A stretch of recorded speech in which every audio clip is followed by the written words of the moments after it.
আমাদের জায়গা আমার মুখে।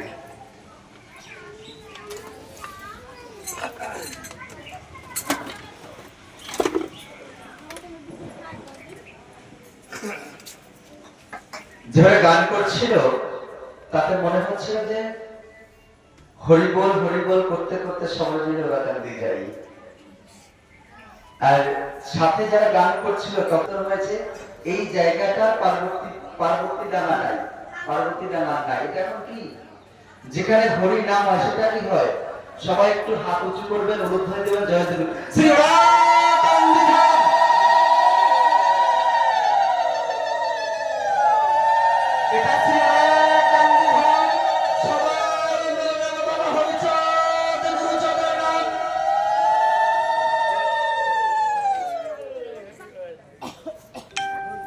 শ্রী শ্রী হরিগুরুচাঁদ ঠাকুরকে প্রণাম জানান।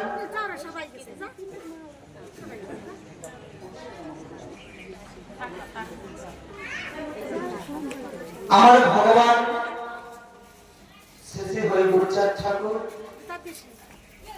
আমার সৃষ্টিকর্তা, আমার পিতা মাতা, এছাড়া আপনারা যারা এখানে উপস্থিত হয়েছেন, হরিগুরুচাঁদ ঠাকুর আজকে এই যে বাড়িতে অনুষ্ঠান হয়েছে মতুয়া ভক্ত পঞ্চানন মজুমদারের বাড়ি এবং তার স্ত্রী দুলালী মজুমদার কিছুক্ষণ আগে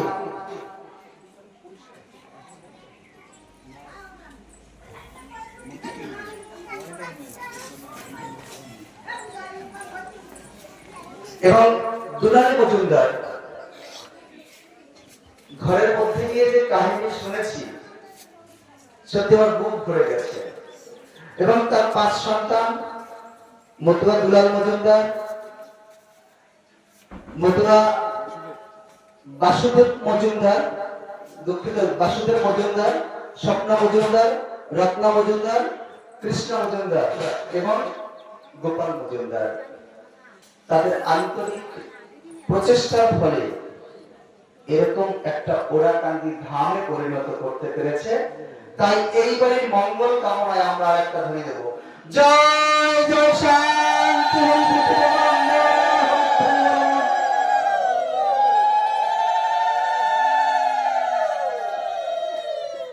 শুনেছি বাড়িটা নাকি একসময় খুব অভাব ছিল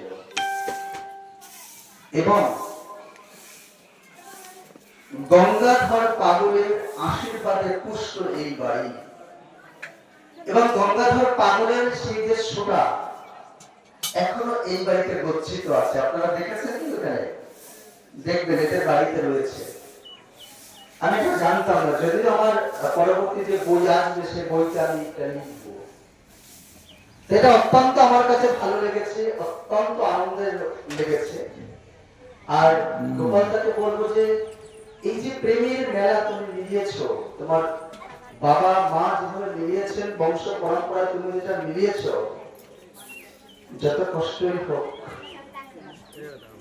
তুমি চাকরি করো, টাকা ইনকাম করো, ইচ্ছা করে মালদা কেন কলকাতায় থাকতে পারো, কিন্তু যে প্রেমের বাজারে নিয়েছো এটা আশীর্বাদ ছাড়া হয় না। আমি মনে করি সেই আশীর্বাদ তোমার মধ্যে রয়েছে। তাই যতদিন তুমি বাঁচবে এইরকম প্রেমের বাজার যেন এই বাড়িতে মিলিত হয়। আপনারা যারা হরিভক্ত আছেন আপনারা এই আশীর্বাদটুকু করবেন। জয় হরি বল। এবার আমি ধীরে ধীরে আলোচনার দিকে অগ্রসর হব।